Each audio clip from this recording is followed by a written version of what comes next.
Vamos dar continuidade às nossas atividades do 2º Congresso de Medicina Geral da IMB. E teremos agora a nossa mesa redonda, porque precisamos da medicina de emergência. Eu gostaria de convidar para coordenar a doutora Maria Camila Lunardi. Doutora Maria Camila é presidente da Abramed na gestão 24-25, formada pela Faculdade de Medicina da Universidade de Mogi das Cruzes, tem título de especialista de Medicina Intensiva da AMIB e de Medicina de Emergência pela Abramed e é fellow da Abramed e TSME Abramed.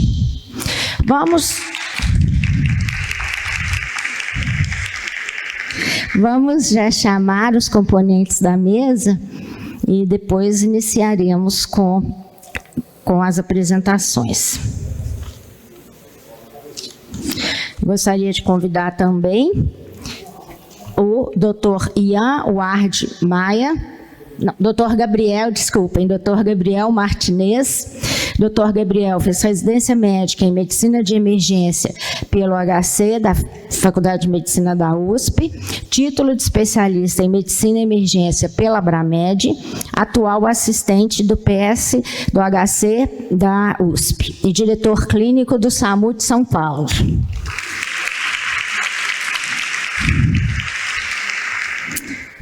O Dr. Gabriel irá nos falar do atendimento pré-hospitalar, dos princípios e realidade. E gostaria de chamar, finalmente, o Dr. Renato Augusto Tambelli.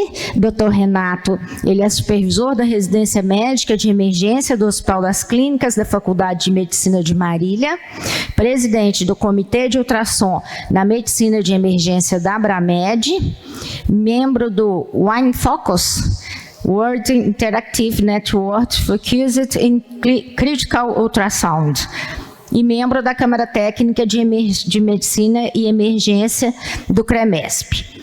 O Dr. Renato irá nos falar sobre a ultrassonografia beira-leito para não radiologistas. E para iniciar as atividades, então, gostaria de convidar a doutora Maria Camila Lunardi, que irá expor o tema Por que precisamos da medicina de emergência. Bom dia a todos. Acho que ainda bem que a gente muda o slide, porque essa minha aula já está ficando até gasta, né? De tantas vezes que às vezes eu tenho que dar essa aula de por que precisamos da medicina de emergência. E é uma coisa bem interessante, porque a medicina de emergência vai completar 10 anos. E agora como presidente da Abramed, andando pelo Brasil afora, né, eu percebo que muita gente ainda precisa entender qual que é o papel do médico emergencista, né, aonde que o médico emergencista se encaixa, aonde que o médico emergencista vem, na verdade, para agregar, né, e não para diminuir ou para dividir, qualquer coisa desse tipo, tá? Então, a gente vai falar um pouquinho agora, né, na primeira parte, sobre medicina de emergência, e depois eu vou passar a palavra para os meus colegas, meus amigos emergencistas, que vão falar de 2 temas que sempre são muito importantes e muito cativantes na medicina de emergência, que um deles é o atendimento pré-hospitalar e o outro é o uso da ultrassonografia como um meio diagnóstico que a gente usa na medicina de emergência também. Tá? Então, vamos lá. Então, para começar, eu trouxe várias definições, né, do que é medicina de emergência. E medicina de emergência já foi definida, né, várias vezes, e uma delas é que é uma especialidade médica que está aqui para assistir pacientes com doenças ou injúrias que requerem uma intervenção imediata. E essas complicações podem levar à morte ou ainda a estados de saúde que sejam extremamente comprometedores para o paciente, tá? Então, essa definição bem geral do que é o médico emergencista, ela vai sendo esmiuçada e ela vai sendo comentada por diversas outras pessoas e em diversas outras situações. Então, para mim, pessoalmente, a que eu mais gosto, tá, é essa que foi dita pelo Dr. Dan Sandberg, que é um médico emergencista, que é a época que ele fez essa declaração na Conferência Internacional de Medicina de Emergência, ele ainda era um médico residente, tá? E ele colocou a medicina de emergência como os 15 minutos mais interessantes de todas as outras especialidades. Quando quando eu ouço isso, né, eu sempre tento traduzir para alguns colegas como que a medicina de emergência seria, né? Eu acho que se a gente fosse dimensionar isso em superfícies, na verdade em compartimentos, né, eu sempre brinco que o médico emergencista ele é um prato fundo. Ele tem uma superfície grande, né? Tem uma superfície alargada, mas ele talvez não tenha aquela profundidade que um especialista em outras áreas tenha, né? Então, eu tenho, por exemplo, emergências cardiológicas, emergências neurológicas, pediátricas, ginecológicas, aonde eu vou dar aquele atendimento primário justamente para prevenir a complicação morte ou a piora do quadro clínico do paciente. Mas eu preciso depois do especialista clínico, cardiologista, cirurgião, pediatra, ginecologista, para aprofundar a doença daquele paciente, né? Então, com isso, né, eu acho que falar que é os 15 minutos mais interessantes, né, quer dizer que, na verdade, são 15 minutos que a gente pode fazer diferença para muita gente e que a gente só quer, na verdade, que essa diferença traga um impacto positivo lá para frente. Eu sempre brinco com os meus amigos cirurgiões, é muito melhor operar um paciente estável do que um instável, né? Vocês não gostam muitas vezes de estabilizar, mas a gente gosta, então a gente faz isso e vocês operam. A gente não gosta de operar, mas vocês gostam. Então, cada um, né, vai continuar fazendo o seu trajeto aí.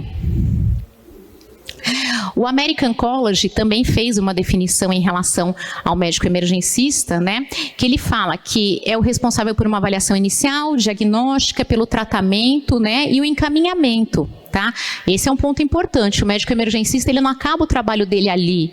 O médico emergencista ele está preparando, né, o paciente para um outro especialista que vai dar continuidade nesse tratamento. Seja uma continuidade de um médico, quando um paciente, internado, seja a continuidade desse paciente pós-alta e assim por diante, certo?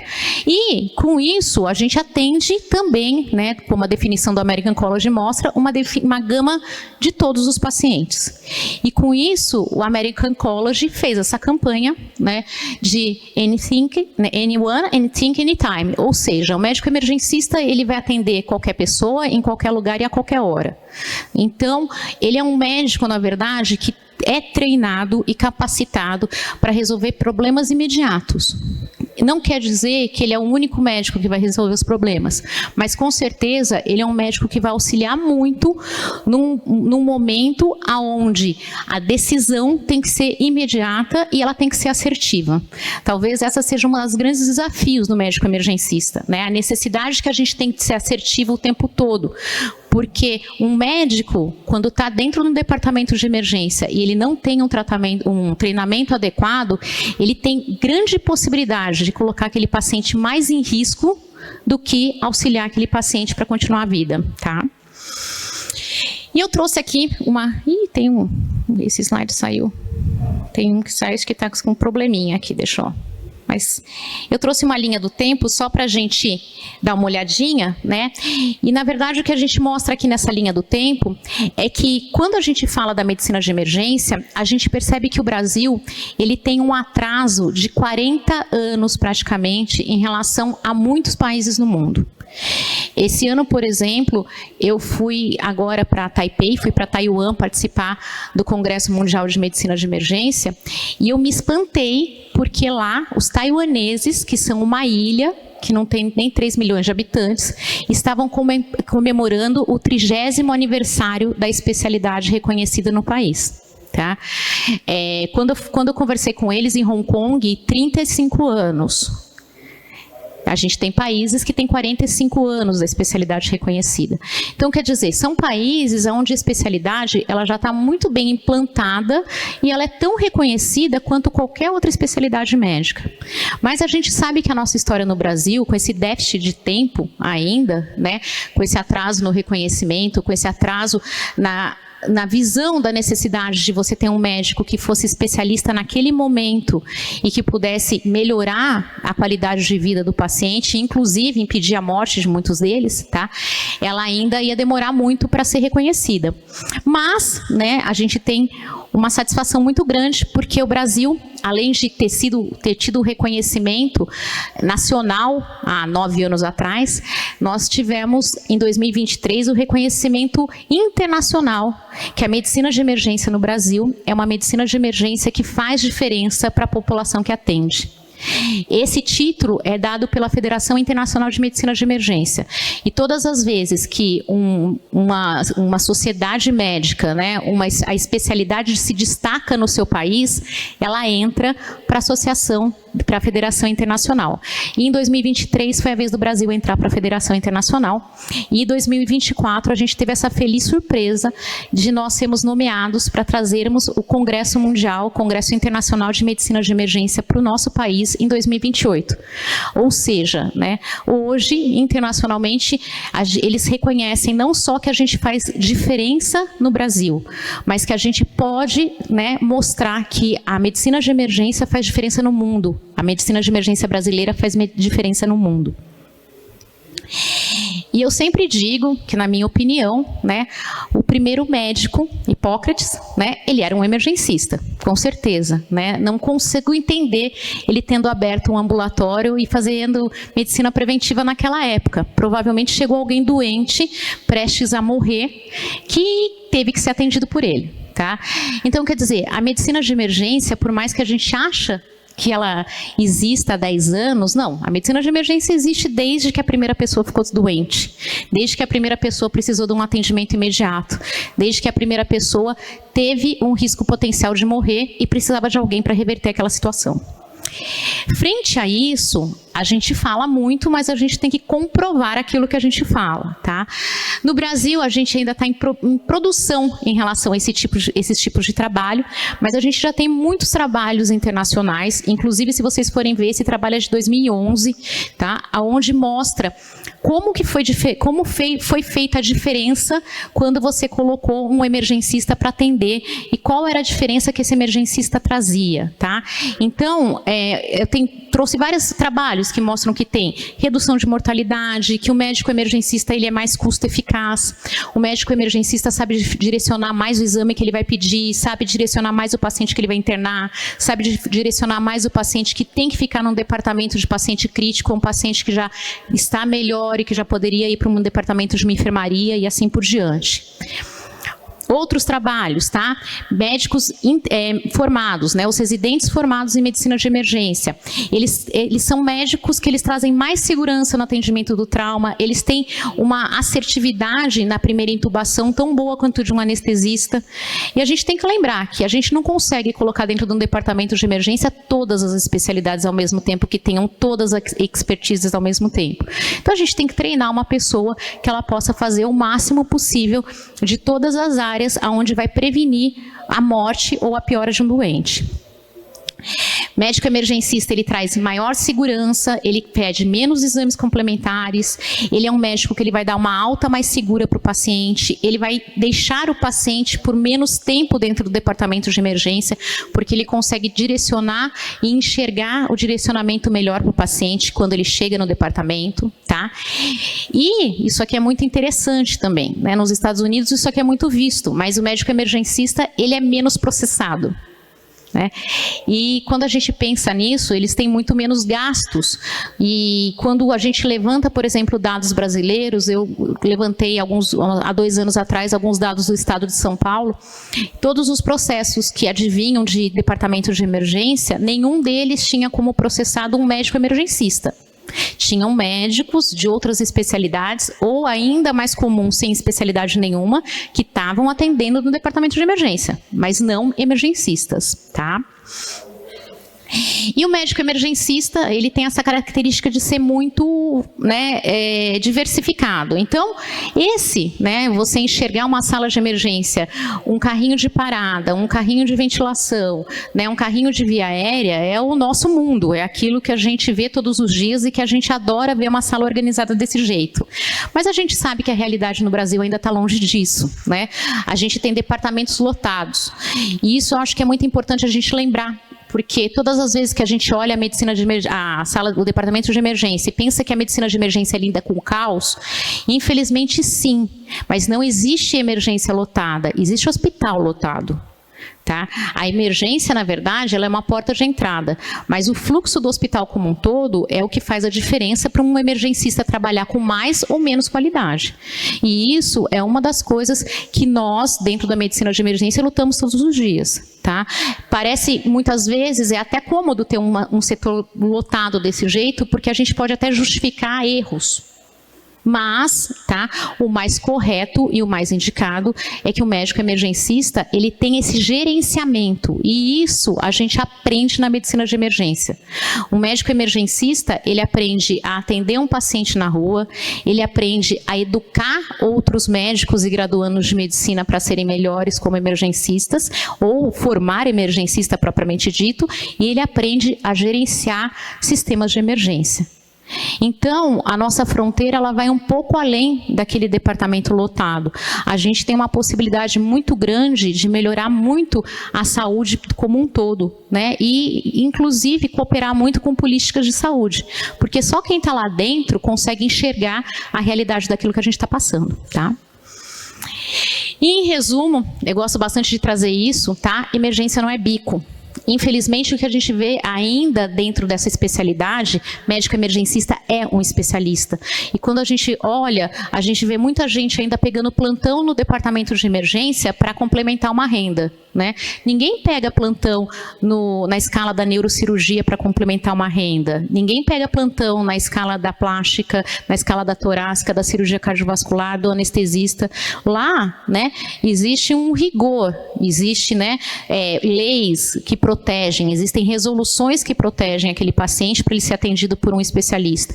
E o que a gente faz como Abramed é cada dia mais lutar para que essa proteção dada aos nossos doentes também ocorra, que a gente garanta que quando ele entre no departamento de emergência, ele esteja sendo atendido por um especialista que se formou para aquilo, não uma pessoa que veio complementar uma renda muitas vezes.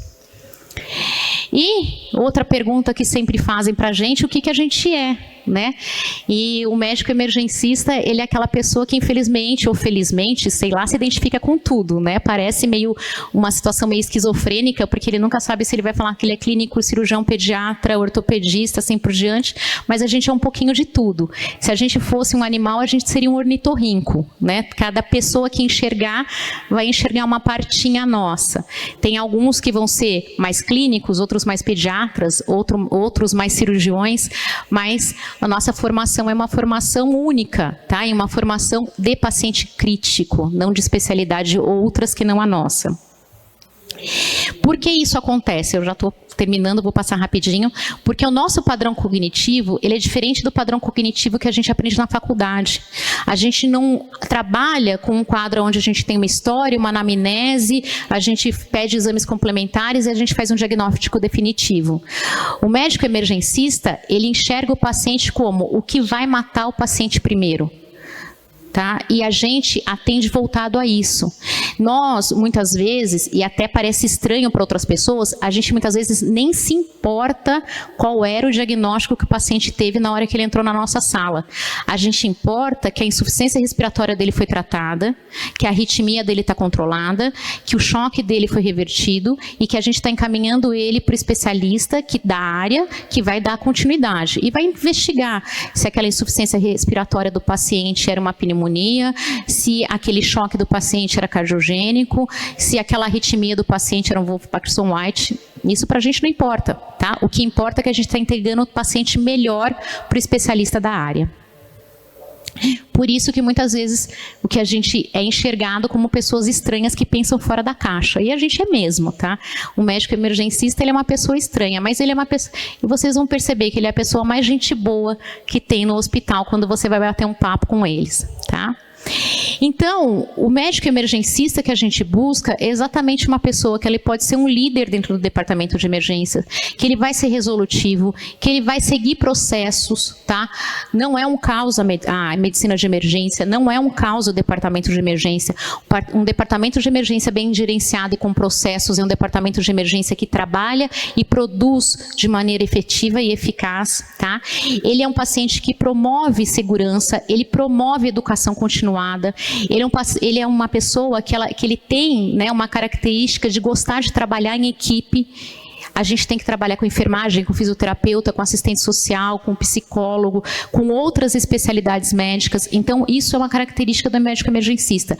Ele é um médico que ele tem que ter um aceite de conseguir olhar e de conseguir fazer decisões junto com outras pessoas também, tá? Doutora Maria Camila, desculpa interromper, mas já esgotou. É porque... Não, é só para poder tranquilizar a senhora que quando a senhora começou o cronômetro já estava ligado. Tá, então pode terminar com tranquilidade. Tá ótimo, então. E com isso, né, pensando em medicina como um todo, em saúde pública, o médico emergencista, ele pode trazer uma diferença muito grande para a saúde pública e para a saúde privada também, tá? Porque ele vai ser, como a gente já viu em muitos trabalhos produzidos aí, que ele pode ser um médico que vai economizar e que vai direcionar de uma maneira melhor os pacientes dentro do departamento. No Brasil, como a gente está distribuído, né? Infelizmente, o número de médicos emergencistas no Brasil ainda é pequeno. A gente calcula o número de médicos emergencistas por RQE, pelo registro de especialidade que é registrado junto aos CRMs de cada estado, tá? Com isso, até faço uma pausa para falar que se algum emergencista está aqui e não tem seu RQE registrado, registre, porque é o único jeito que a gente tem de reconhecê-lo como emergencista. E quando a gente levantou esses números, o que a gente viu é assim, que a região sudeste, ela concentra quase 50% dos médicos emergencistas do Brasil. Tá? Sendo que São Paulo concentra mais ou menos 40% dos médicos emergencistas do Brasil. Então, eu, por exemplo, que sou uma emergencista em São Paulo, eu vivo numa ilha de possibilidades e com um desvio de olhar muito grande quando eu vou pensar, por exemplo, na região norte, aonde, né, a gente não atinge nem 3% dos médicos emergencistas, aonde tem muitos lugares que ainda não tem um médico emergencista. Isso não quer dizer que não tenha pessoas lá dentro, né, que fazem medicina de emergência com qualidade. Isso quer dizer que ou eles não registraram, ou essa pessoa ainda não abraçou a causa e se identificou como emergencista. Fez um título de especialista e hoje em dia pode se chamar como emergencista. Então, esse é um outro braço que a gente tem que trabalhar dentro da Associação Brasileira de Medicina de Emergência, que é justamente valorizar a nossa classe para que todos aqueles que há 20, 30 anos fazem medicina de emergência se reconheçam como tal e vá lá e se titule como emergencista. A distribuição por sexo também, a gente ainda tem uma predominância de homens, tá? 70% dos médicos emergencistas no Brasil são homens, 30% mulheres. Se for pegar na minha faixa etária, formada há mais de 20 anos, a gente tem 95% de homens e 5% de mulheres. Então, quer dizer, a gente está percebendo que do mesmo jeito que a medicina está tendo um aumento do número de mulheres participantes, a medicina de emergência está tendo também essa diferença, tá?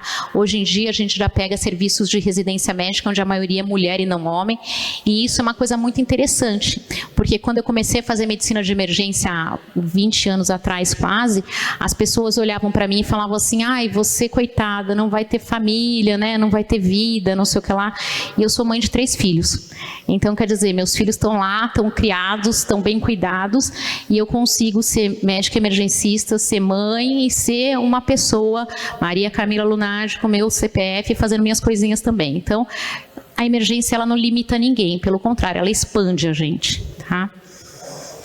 E a nossa perspectiva, alguns pontos aqui eu vou trazer com um pouco de crítica. Primeiro, da carreira universitária, né? A gente tem um reconhecimento, né, pelo programa, né, de formação de graduação em medicina como um todo, que a medicina de emergência ela faz parte de 30% da carga do internato, tá?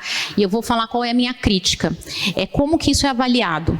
Porque, para mim, fazer 30% da carga do internato seria estar 30% do tempo dentro do departamento de emergência ou trabalhando para tal. E a gente sabe que se 5 pessoas sentarem dentro de uma sala, a aula for sobre RCP, ninguém tiver nenhum boneco para estar treinando e falar que aprendeu parada daquele jeito, isso já contabiliza como carga de medicina de emergência. E a gente sabe que não é assim. Tá? Então, eu acho que dentro da graduação a gente ainda tem muito que lutar para que esses 30% sejam efetivamente 30%. Tá?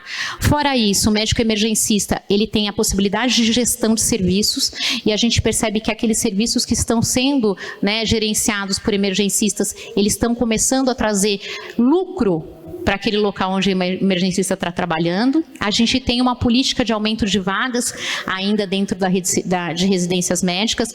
A gente sabe que a gente passa por uma fase no Brasil, né, onde a gente fala muito da abertura indiscriminada de residências médicas e que isso, na verdade, é um contrafluxo ou uma coisa que não é boa para a medicina como um todo, porque perde a qualidade, mas nós ainda precisamos que esse número de vagas aumente, porque a gente ainda tem pouco emergencista, a gente tem pouca residência. O que a gente precisa é fiscalizar essas residências que estão abrindo. E isso também é uma outra coisa que a gente está batendo na tecla, para que a gente tenha sempre um emergencista qualificando que uma residência seja aberta, porque ele sabe o que aquela residência precisa, tá?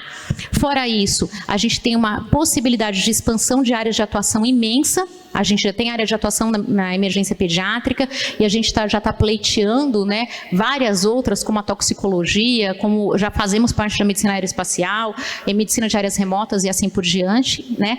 A gente tem uma possibilidade muito grande também de expansão internacional. A medicina de emergência está cada vez sendo mais reconhecida fora do país.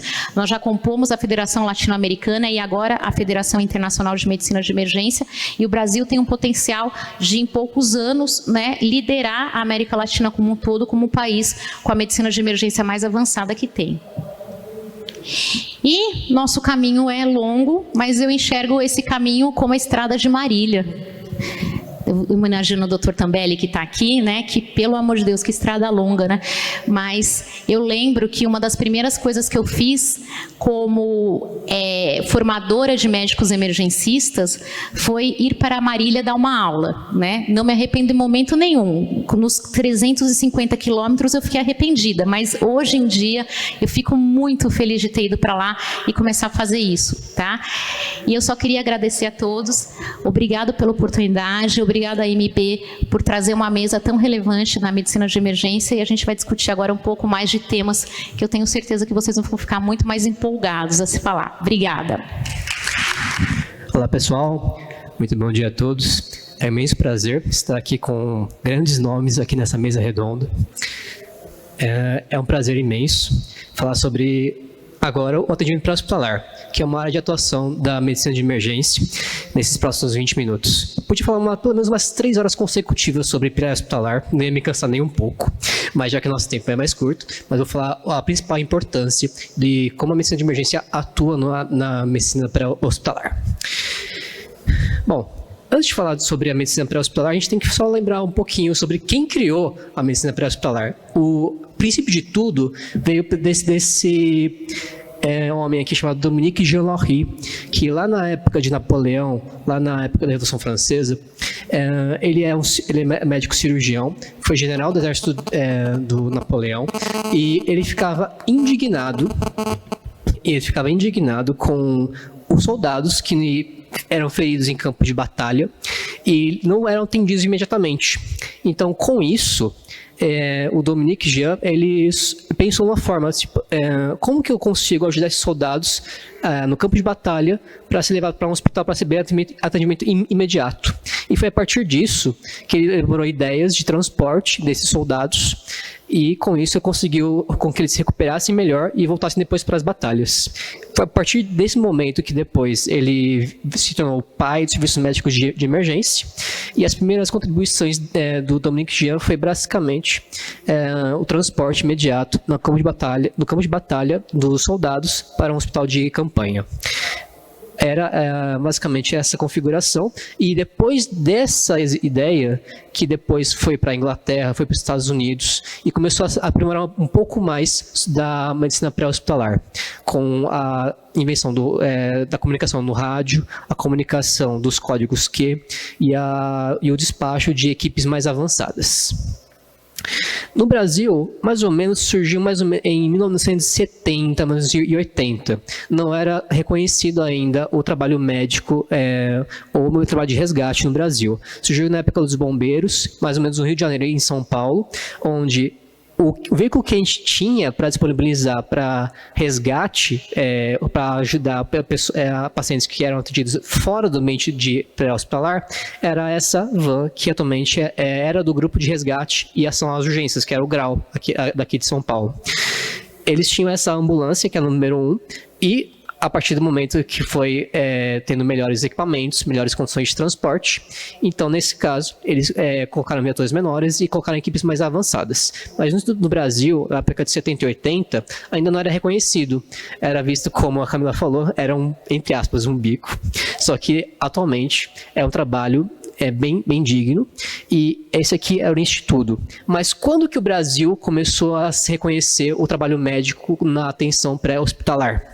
Mais ou menos, a data marcante foi em 1998, com essa resolução aqui do CFM. Ela foi revogada, agora tem uma nova vigência em 2003, só que é praticamente o mesmo conteúdo. Ele fala da atribuição do trabalho médico de serviços de emergência pré-hospitalar. Ele reconhece quais são as qualificações, tanto do médico, do enfermeiro, do técnico, até do condutor, quais são as qualificações que eles precisam para a gente fazer um bom atendimento no pré-hospitalar. E detalhe que ela foi de uma influência francesa, lá da época de Dominique Jean-Larry.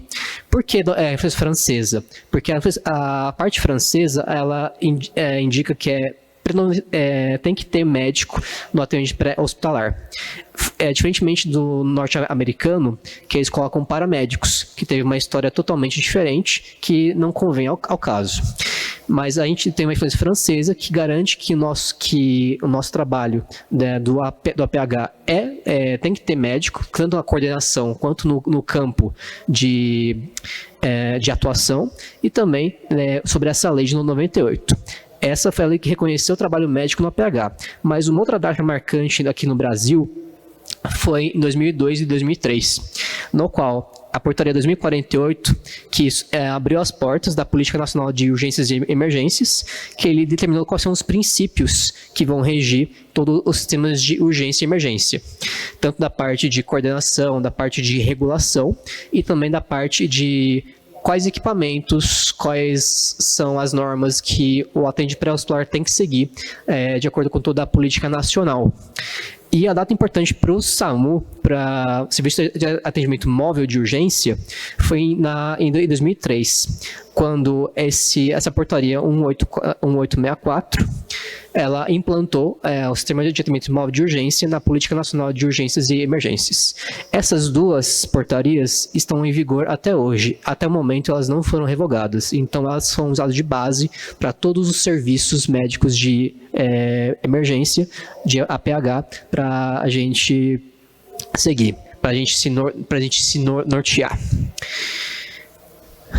E o que a de 2002, com a Política Nacional de Urgência e Emergência, o que ela diz? Que o APH é dividido em dois subtipos, que é o APH móvel e o APH fixo. O APH móvel praticamente é aquele que vai se deslocar em direção ao paciente, que pode ser primária ou secundária. Qual que é a diferença? O primário é o que a gente vê de SAMU, o que a gente vê de resgate, onde uma pessoa, um transeunte, ela aciona o serviço para um determinado local e depois da regulação eles enviam o transporte até esse local. Esse é o APH móvel primário. O secundário, ele é voltado muito mais para os estabelecimentos de saúde, para fazer muito mais transferências entre um hospital que tem menos condições, menos recursos, para um hospital que tenha mais recursos depois de uma regulação. E também tem o APH fixo, ou seja, é um hospital, por exemplo, as UPAs hoje em dia, onde servem para estabilizar o paciente no primeiro momento, para depois eles serem encaminhados para outros hospitais de acordo com a necessidade do paciente. E o que agora focando mais no APH móvel primário, que a gente tem de hoje, a principal representante é o Serviço de Atendimento Móvel de Urgência. E qual é a composição das equipes? A gente divide em 3 tipos de equipes: o suporte básico, o suporte intermediário e o suporte avançado de vida. O suporte básico de vida, atualmente, ele conta naquela portaria de 2002 e 2003, como somente duas pessoas dentro, sendo um condutor socorrista e um técnico de enfermagem. Atualmente, tem outras vertentes que também podem colocar 3 integrantes na equipe, pode ser um condutor e 2 técnicos.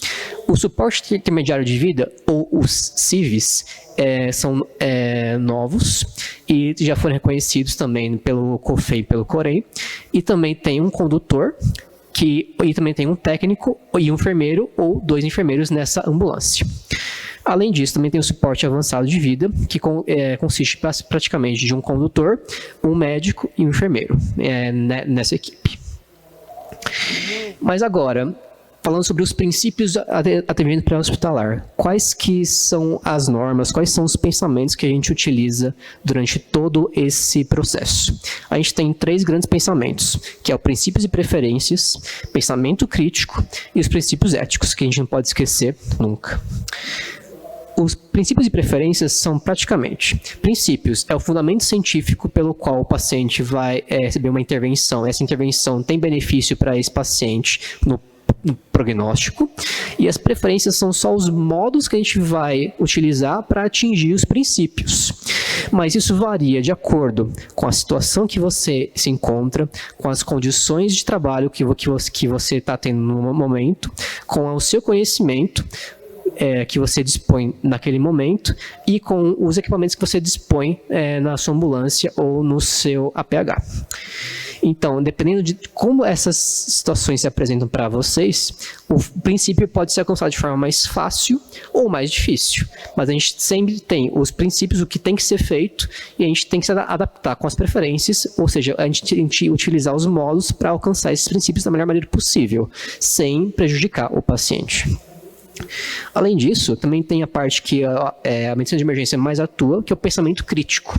Ou seja, a gente tem que pensar rápido, na melhor forma possível, para a gente atingir os princípios, mas também com pensamento crítico. Ou seja, a gente tem que avaliar a situação, o paciente e o que a gente tem de recurso disponível para avaliar o problema que a gente está enfrentando, para achar soluções possíveis para ajudar o paciente. Nem sempre é fácil. Além disso, o pensamento crítico também elabora a melhor resposta, ou seja, o que eu tenho e como o paciente vai evoluir com o que eu fiz naquele momento, além de desenvolver um plano de ação, executar e também reavaliar constantemente enquanto eu estou atendendo esse paciente para ver conforme a resposta que ele atinge. E não podemos nos esquecer, que é o principal de tudo, que é os princípios éticos. Tanto na parte do intra-hospitalar, que a gente utiliza esses princípios, também temos que utilizar no pré-hospitalar também. Então, toda a parte de autonomia, não maleficência, beneficência e justiça. Ou seja, a gente tem que sempre aplicar esses princípios nos nossos atendimentos. Não é porque a gente está em uma situação fora do hospital que a gente não pode esquecer esses princípios éticos. Então, a gente sempre tem que lembrá-los de utilizar. Bom, esses são todos os nossos princípios, o que a gente utiliza, o que a gente dispõe, mas se vocês forem lembrar de todos, é muito fácil de lembrá-los, é só você olhar para a ambulância. E sempre tem uma estrela da vida, que ela foi criada lá nos Estados Unidos na época de 50, 60 mais ou menos, que ela basicamente diz o que rediz, o que você tem que atuar no pré-hospitalar. É uma estrela de 6 pontas, que tem praticamente 6 pontos porque tem os 6 princípios de atendimento geral. Ou seja, primeiro no acionamento, um transeunte, um cidadão, ele presencia um acidente e ele aciona o serviço de emergência. Em seguida, a regulação, super importante, que vai determinar a gravidade do paciente através do contato telefônico. Ele determina qual que é a possibilidade de lesão que tem, de acordo com o que ele ouviu.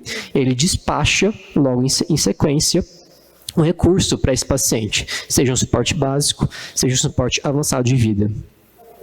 E depois que chegou no local, garantindo toda a segurança da equipe em primeiro lugar, a gente faz o atendimento nesse local, garantindo a estabilidade para esse paciente para chegar no hospital o mais seguro possível, o mais estável possível. E depois tem o transporte, o paciente pode estabilizar durante todo o transporte, sempre tem que reavaliar constantemente durante todo esse transporte. E por fim, mais ou menos importante, a transferência de cuidados. Não vai adiantar muita coisa se nós só atendemos e não falarmos o que a gente pensou, o que a gente presenciou na cena. A gente sempre tem que passar de maneira mais sucinta possível e de forma mais clara sobre toda a parte do cuidado, sobre toda a parte de o que a gente fez, o que a gente não fez, e para garantir que o paciente seja cuidado da melhor forma possível de como a gente fez no atendimento do pré-hospitalar. Mas esses são os princípios, são muito bonitos, a gente segue até hoje, mas tem uma questão que é a realidade. A realidade nossa não é fácil. Nenhuma realidade é fácil, da parte do hospital com superlotação, ou da parte dos atendimentos, mas o que torna a realidade nossa, do quem trabalha na PH geralmente mais difícil, são vários fatores. Dentre eles, primeiro, a imprevisibilidade. Eu vou chegar na cena, eu posso pensar que eu vou encontrar uma coisa, mas eu vou encontrar uma coisa ao contrário. Eu posso achar um acidente com com múltiplas vítimas, coisa que eu não esperava, ou pode me ocorrer que eu sou pressionado para algo com 5 pacientes e só tiver um. A gente tem que lidar muito bem com essa imprevisibilidade. Escassez de recursos, os únicos recursos que nós dispomos são lá dentro da ambulância, na nossa mochila. Nós não temos tudo à nossa disposição e, se precisar, a gente tem que saber muito bem onde eles estão. A gente tem que saber lidar muito bem com essa escassez de recursos. E, além disso, a melhor parte da medicina de emergência, que nos ensina muito sobre isso, é a decisão rápida. Ou seja, a gente tem que tomar decisões rápidas para esse paciente que está precisando de atendimento fora do hospital, para que ele fique mais estável possível, para que a gente transporte de forma mais segura possível. E isso é em tempo muito ágil. Se a gente demorar muito na cena, pior o prognóstico do paciente. Então, nesse caso, a gente tem que tomar decisões rápidas e assertivas. E também potenciais perigos de cena.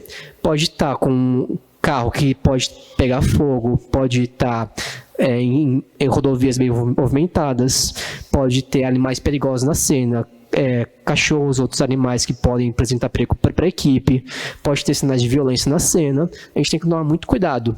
Ou seja, a gente é exposto a vários perigos que a gente tem que tomar sempre uma precaução para evitá-los. Ou seja, a medicina de emergência também, na parte que nos ensinado, nos ensina muito bem a lidar com todas essas situações adversas, para que a gente sempre ajude o paciente da melhor forma possível. Agora eu vou mostrar algumas fotos de atendimentos, o que torna a sua realidade um pouquinho mais difícil. Primeiro, a gente tem um acidente de carro. A gente pode ver, a gente tem que pensar, bom, eu tenho um paciente aqui dentro, como que eu vou acessar esse paciente? Será que a gasolina está vazando? Será que tem potencial de explosão do carro? A gente sempre tem que pensar essa situação, como eu vou tirar esse paciente daqui de dentro? É uma situação bem complicada. Além disso, em uma via, o trânsito pode estar correndo, a gente sempre tem risco de sofrer algum tipo de acidente, então sempre tem que tomar cuidado com esse tipo de atendimento também.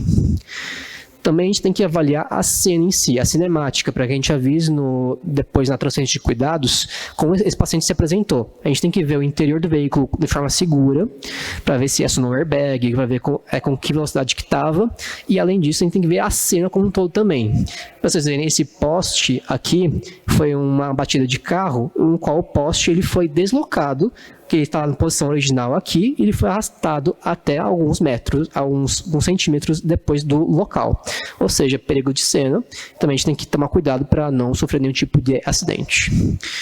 Também estamos sujeitos a muita violência. A gente pega muito ferimento por arma branca, ferimento por arma de fogo. A gente tem que tomar cuidado também se tiver algum perigo potencial na cena.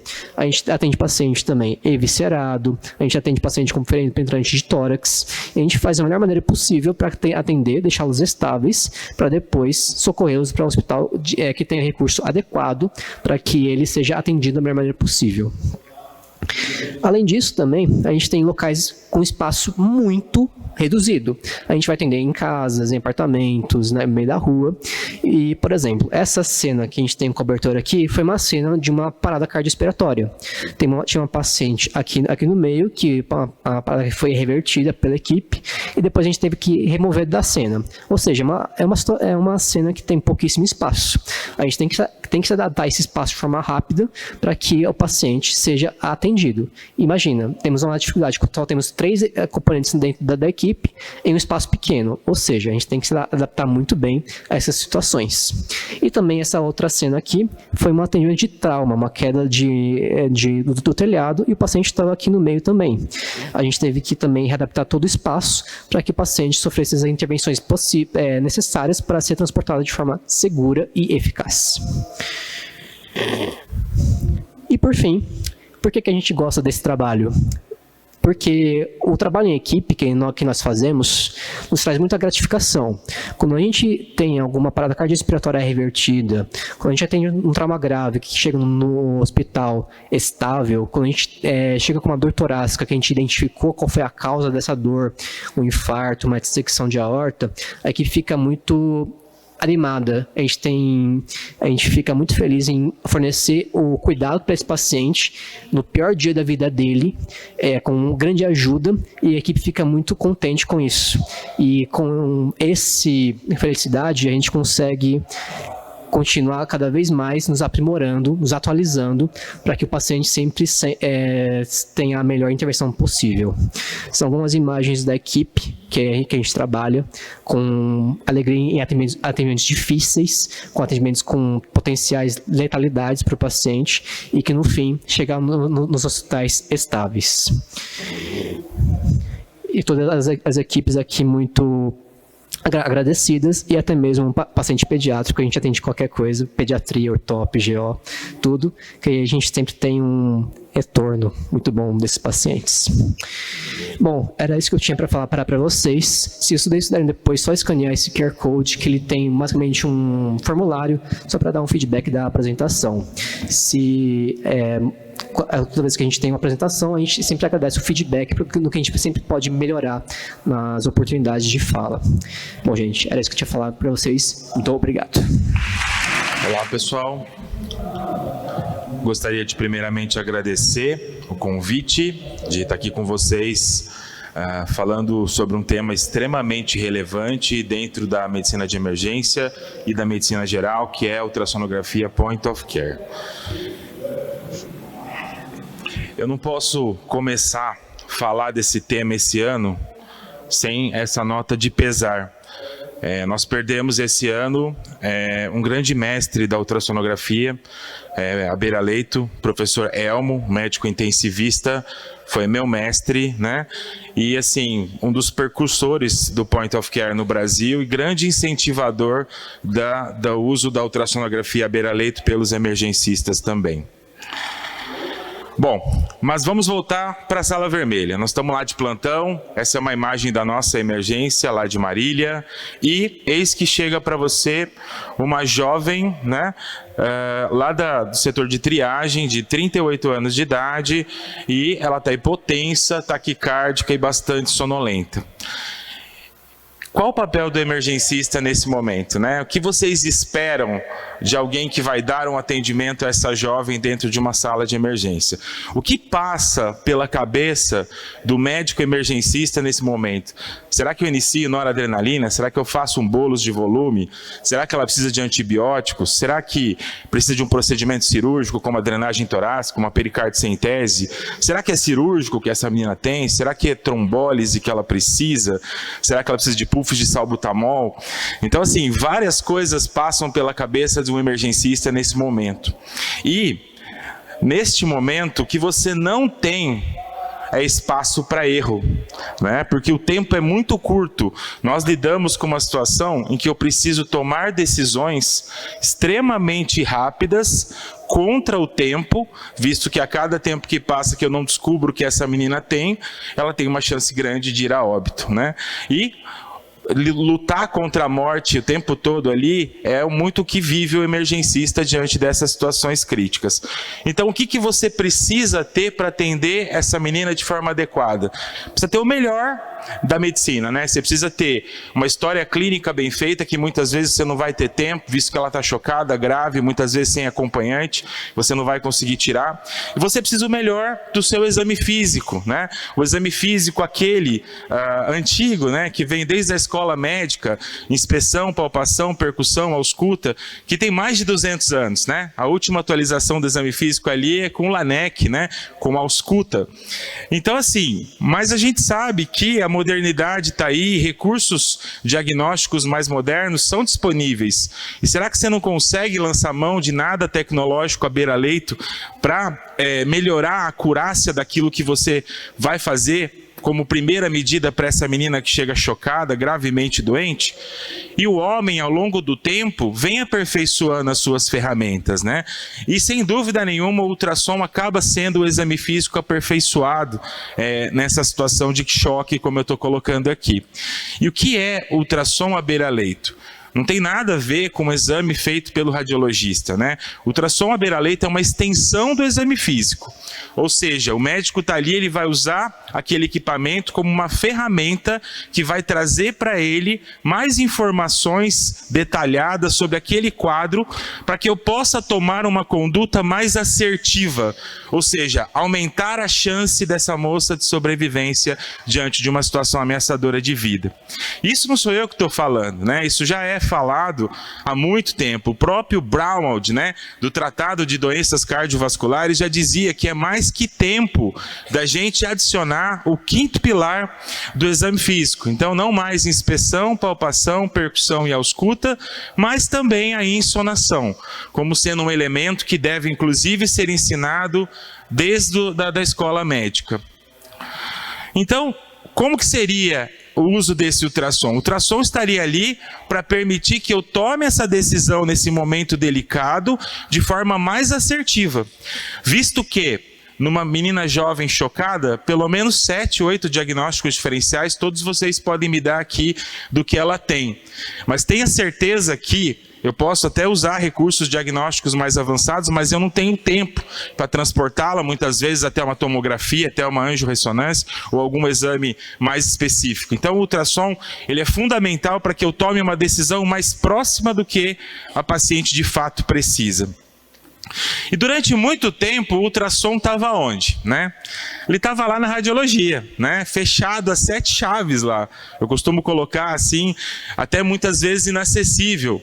Eram equipamentos grandes, né? Que dificilmente conseguiriam se deslocar até outro setor do hospital para poder ser feito a beira-leito, tá? Mas essa história de usar ultrassom fora da radiologia não é novidade nenhuma, né? A gente sabe que desde a década de 60 a cardiologia usa o ecocardiografia, né? A obstetrícia, os próprios obstetras fazendo ultrassom, avaliando a gestação, né? E lá na década de 80, o próprio emergencista, junto com o cirurgião, diante de uma situação ameaçadora de vida como trauma, também começou a lançar a mão do ultrassom à beira-leito, que é o que todo mundo conhece como FAST, né? Ultrassom feito no trauma, focado no trauma para avaliar situações que podem ser tratadas imediatamente e tomar a decisão se o meu paciente precisa ir para o centro cirúrgico imediatamente.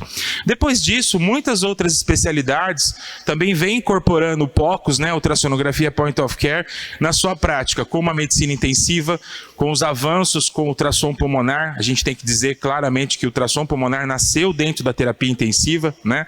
Anestesia também, guiando seus acessos, guiando seus bloqueios, né? E outras especialidades como a pediatria, a ultrassom invadiu também as escolas médicas e outras áreas de saúde também, como enfermagem, fisioterapia. O ultrassom tem sido útil para tudo. Além de que ele se tornou um equipamento extremamente versátil e portátil, né? Esse primeiro equipamento ali do canto é o primeiro equipamento que eu tive de ultrassom. Me lembro quando importei ele diretamente da China, né? E aí hoje os equipamentos já podem ser conectados com o seu celular e você pode transmitir essa imagem em tempo real para um outro colega, inclusive para decidir e ajudar a tomar decisões, né? Aquele equipamento mais portátil, parecendo um computador, é o que hoje normalmente fica disponível nas unidades de emergência e nas unidades de terapia intensiva. Lembrando o poder que essa ferramenta tem na tomada de decisão, como meu colega acabou de colocar aqui, no pré-hospitalar também. Muitas vezes você consegue decidir qual o melhor destino para o seu paciente com base no achado do ultrassom. Muitas vezes que você tem uma referência especialista em cardiologia, uma referência especialista em trauma, você pode decidir qual que é o melhor destino para esse paciente. Se ele pode ir para uma UPA, porque ele tem um exame negativo, ou se ele pode muitas vezes ir para o hospital, que é o centro de trauma. Agora imagine o poder de uma ferramenta dessa num lugar onde você não tem recurso quase nenhum. Essa é uma imagem que foi publicada no The New York Times, né, sobre uma tribo africana, onde o médico foi treinado em ultrassonografia Point of Care, e sendo que aquelas pessoas não tinham acesso nem sequer a uma radiografia, né? o tanto que essa ferramenta é transformadora e capaz de fazer diagnósticos. Imagine essa ferramenta numa situação de tragédia, onde você precisa decidir o melhor recurso para o paciente, como aconteceu na tragédia da Boate Kiss, onde o ultrassom pulmonar foi utilizado pelo pessoal do Rio Grande do Sul para tomada de decisão em relação ao paciente que tinha doença pulmonar grave e precisava de um atendimento mais complexo. Imagine até usar ultrassom fora do planeta.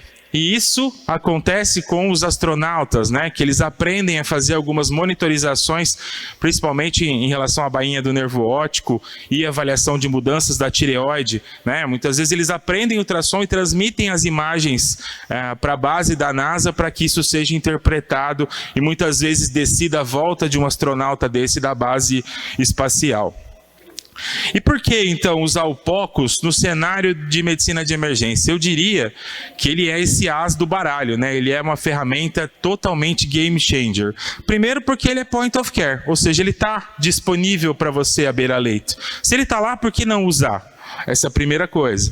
Segundo, porque ele me permite fazer diagnósticos, e quando ele não permite fazer diagnósticos, ele permite reduzir o leque de diagnósticos diferenciais, permitindo que eu tome uma conduta mais assertiva diante de um paciente grave.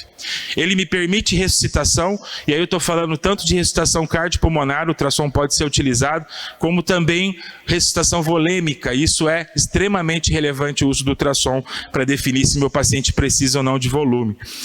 Ele me ajuda a guiar procedimentos, e a gente sabe que guiar procedimentos é extremamente importante no cenário de paciente crítico, chocado, de difícil acesso, muitas vezes, que precisa de toracocentese, e procedimentos como pericardicentese. Fazer uma pericardicentese às cegas hoje em dia, eu diria que é algo assim, descrito nos livros. Outra coisa interessante do Point of Care é que tem uma curva de aprendizado pequena. Não é necessário uma série muito grande de exames repetidos para que você possa ter proficiência para encontrar os achados principais dos principais protocolos que a gente treina nos cursos de ultrassonografia. É uma ferramenta custo-efetiva, visto que você faz um investimento inicial no aparelho e o aparelho vai ficar disponível, não tem custo nenhum ali, ele vai ficar disponível para a sua equipe utilizá-lo. Ele permite uma satisfação imensa, porque você consegue dar resposta àquelas perguntas que você faz diante do paciente grave, e ele salva vidas, e eu vou mostrar alguns casos aqui para vocês. Como diria o professor Lichtenstein, mas ultrassom de onde, então, né? Ultrassom do corpo todo, né? Então, existem hoje protocolos específicos focados em sintomas. Você pode usar ultrassom na parada cardíaca, ultrassom no trauma, como FAST, ultrassom no choque, ultrassom na dispneia, ultrassom na dor torácica, e pode também fazer ultrassom segmentado por sistema específico, né? Como, por exemplo, ultrassom torácico, ultrassom ocular, ultrassom para tecidos e partes moles, tá? Compartilhando algumas imagens com vocês em alguns casos. Vítima de politrauma, trauma abdominal fechado, admitido com choque index Mark 0,9. Primeira janela do FAST, espaço de Morrison ali positivo, com FAST positivo, líquido livre, conduta imediata, centro cirúrgico, tá? Outro caso, dor torácica com dispneia e choque. Primeira janela, janela subcostal, presença de um volumoso derrame pericárdico com sinais incipientes de tamponamento. Conduta imediata, pericardicentese.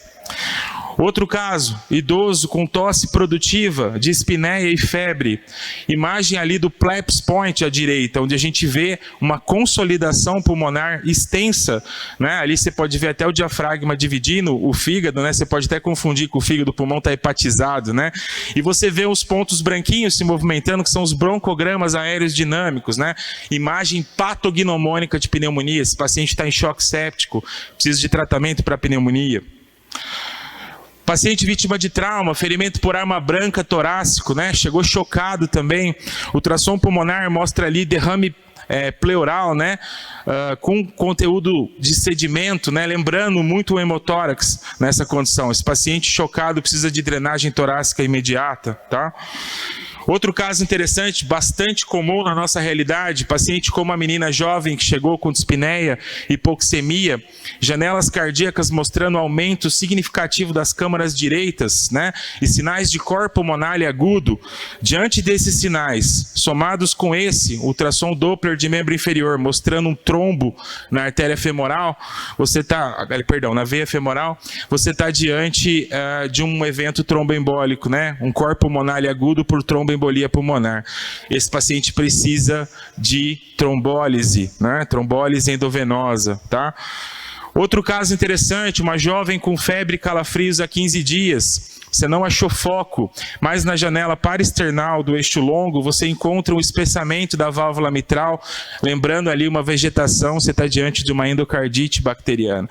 Isso tudo feito a beira-leito, rápido e possibilitando que você tome condutas imediatas.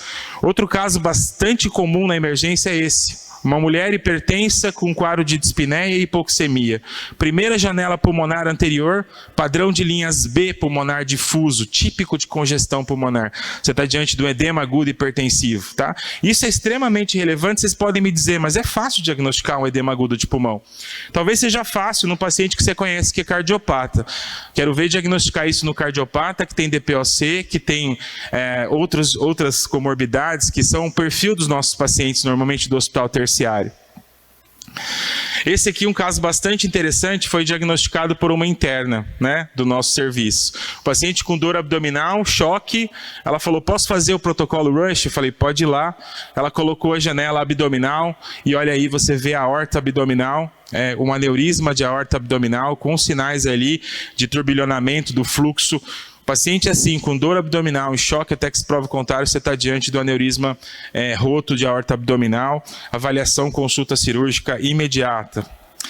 Outro caso que a gente vê com muita frequência, paciente com dor epigástrica, descompressão brusca dolorosa, primeira janela epigástrica do paciente, você vê ar livre, né, no abdômen. Pneumoperitônio, é possível ver pneumoperitônio com ultrassom.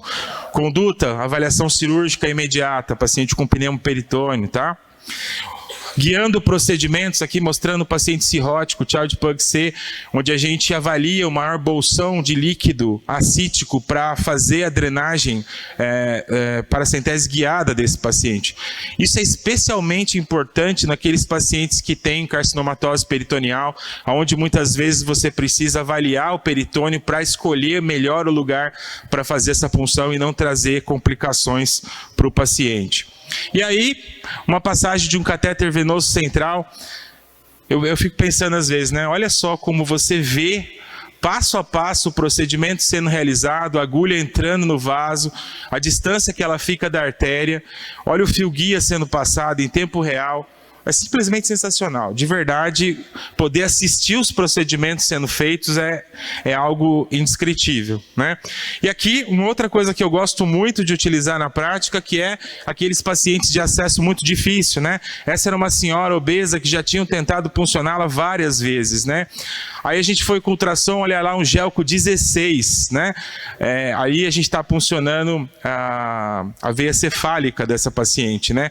Perceba, você consegue visualizar em tempo real, inclusive o plástico do seu abocate descendo e sendo posicionado de forma adequada. Perfeito, né? Pensa, não teve nenhum extravasamento, de primeira, posso passar droga vasoativa aí com muita segurança, né? Tá?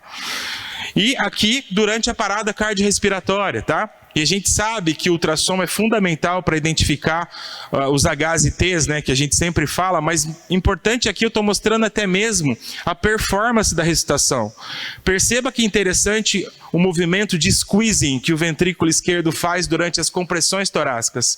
Essa compressão está sendo efetiva ou não? Está sendo muito efetiva. Então eu consigo até mesmo avaliar a qualidade das compressões durante a parada cardiorrespiratória, tá? E para terminar aqui, até fratura ortopédica é possível ver. Se vocês perceberem, o ultrassom consegue ver a cortical do osso. Perceba que há uma interrupção na cortical do osso e de repente ela vai aparecer mais para baixo. Você está diante de uma fratura de terço médio do fêmur dessa paciente, né? Isso aqui não vai evitar de você fazer o raio-x, mas me permite, por exemplo, saber se existem sinais de síndrome compartimental, avaliando os vasos ao longo do território femoral, e também fazer um bloqueio anestésico guiado para fazer analgesia para esse paciente na situação de dor. Então, o POCUS, ele vai integrar ao raciocínio clínico, ele pode ser usado ali como ferramenta, né, junto com a história clínica, o exame físico.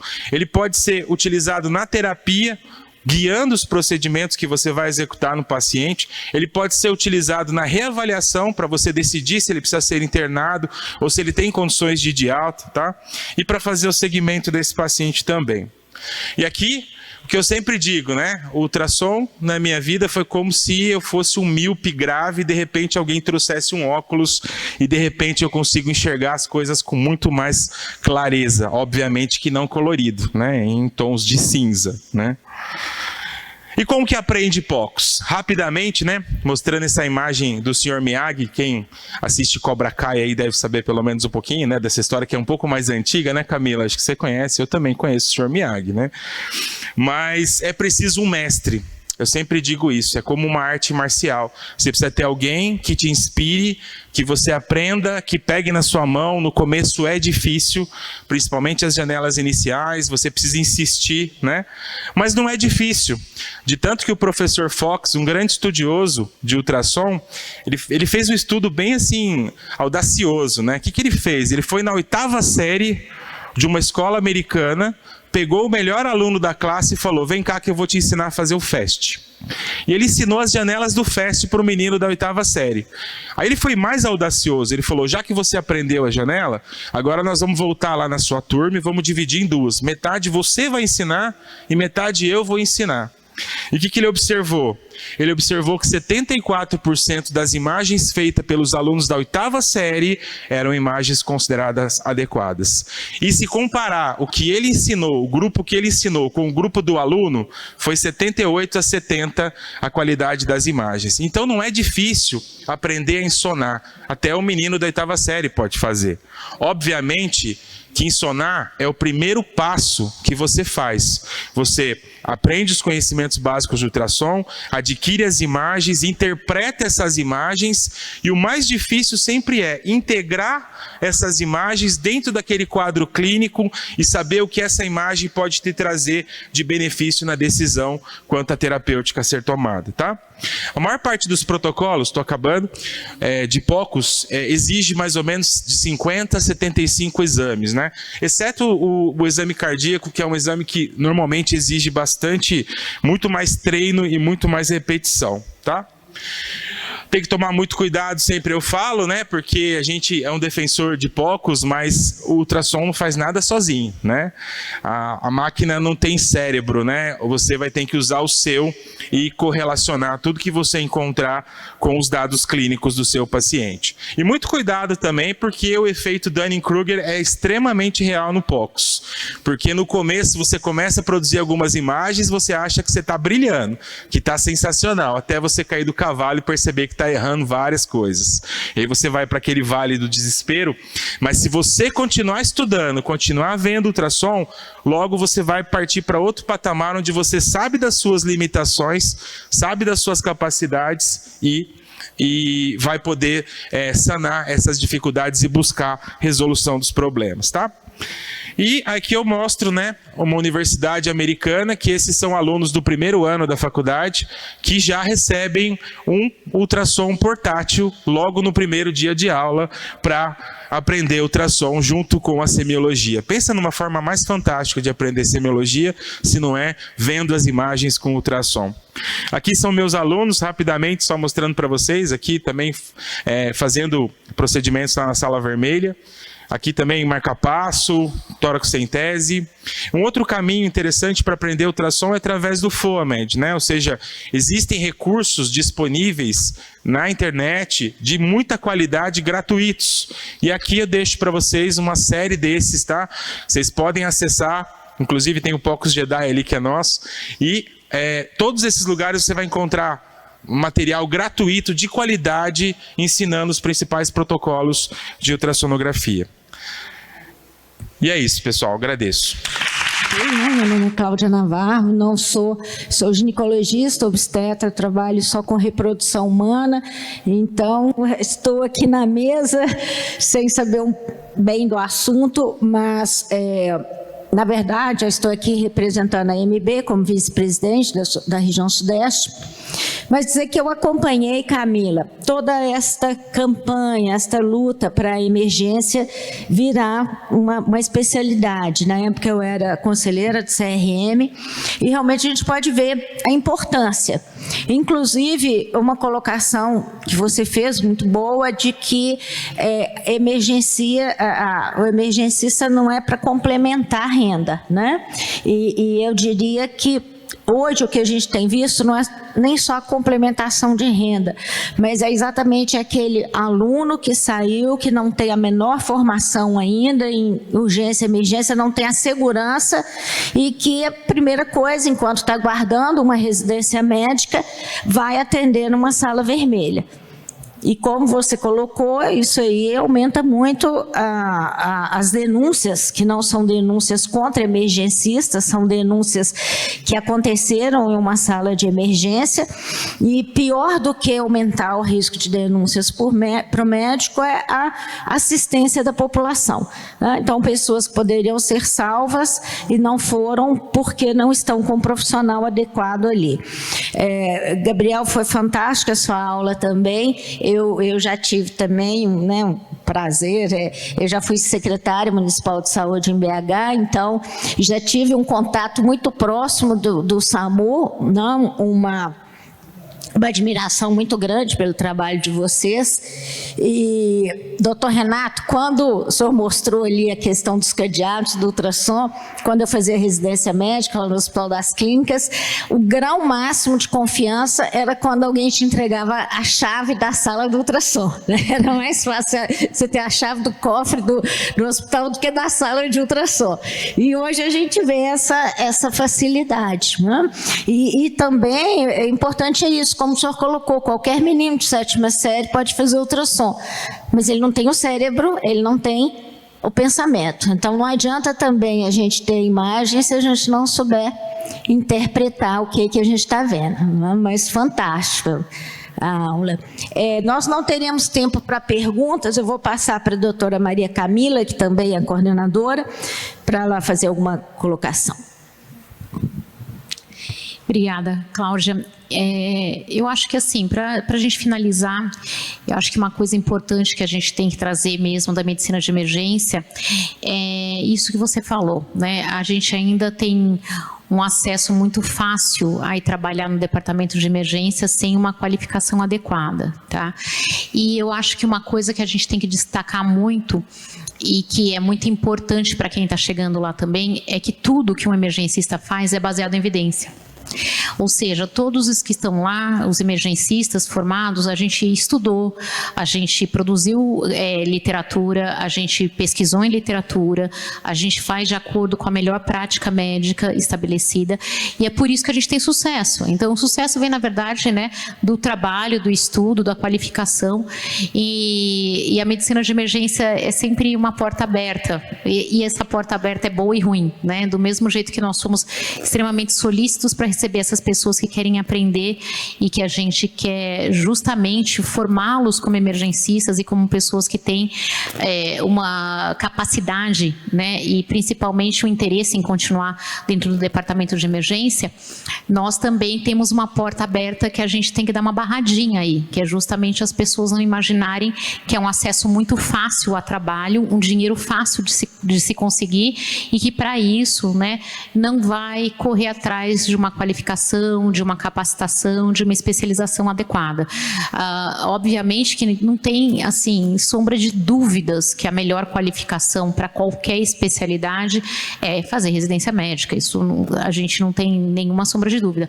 Mas a gente sabe que dentro de uma especialidade jovem ainda, como a medicina de emergência a gente ainda já tem pessoas que estão há muito tempo aí nessa carreira e que não vão voltar para fazer uma residência, mas existe muito, né, muito campo, muita possibilidade dessas pessoas conseguirem se qualificar e dessas pessoas conseguirem de verdade se capacitarem para ser emergencistas.